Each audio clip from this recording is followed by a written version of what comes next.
Alors une voiture intelligente, c'est une voiture qui aurait donc des fonctionnalités capables de prendre des décisions telles que peut le faire un chauffeur classique lorsque vous êtes dans la voiture de Monsieur Tout-le-Monde. C'est un sujet qui est très porteur, beaucoup de laboratoires travaillent sur ce sujet-là, que ce soit des laboratoires français ou étrangers. Et le but, c'est d'essayer de tendre vers l'autonomie et avoir des véhicules qui soient capables vraiment de se déplacer tout seuls. Alors, les voitures du futur, en fin de compte, ont pour objectif final de désengorger les centres-villes. Donc on aimerait avoir des voitures en partage que chacun peut utiliser, comme un peu la notion de Vélib, mais avec des véhicules. Le projet Vulcanbule à Vulcania est un peu la prémisse de ce système-là.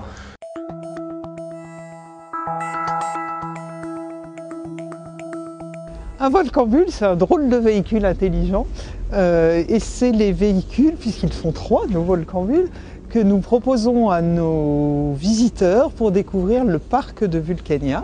Alors, la grande particularité du Volcanbule, c'est qu'il est sans conducteur. Alors comment est-ce qu'il peut être sans conducteur tout en assurant au maximum la sécurité de nos visiteurs, puisque nous sommes les premiers à être très soucieux de ça. C'est parce qu'effectivement, ce sont des véhicules entièrement guidés par GPS.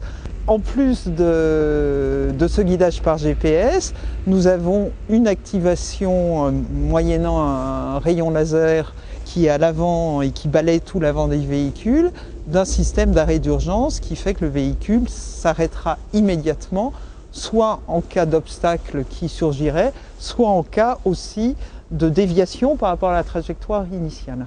Nous avions envie d'un véhicule qui soit cohérent avec ce qu'est Vulcania, c'est-à-dire quelque chose d'à la fois technologiquement tout à fait performant et respectueux de l'environnement qui constitue tout le site de Vulcania. Donc c'est le premier endroit en France et même au monde, nous dit le constructeur, je n'ai pas été vérifié ça, qui effectivement est guidé par GPS comme ça. Je dirais que la région Auvergne, depuis quelques années, a vraiment décidé d'aider la recherche scientifique. Et puis je dirais peut-être que les renoms des laboratoires ont fait qu'ils ont choisi cette bannière-là.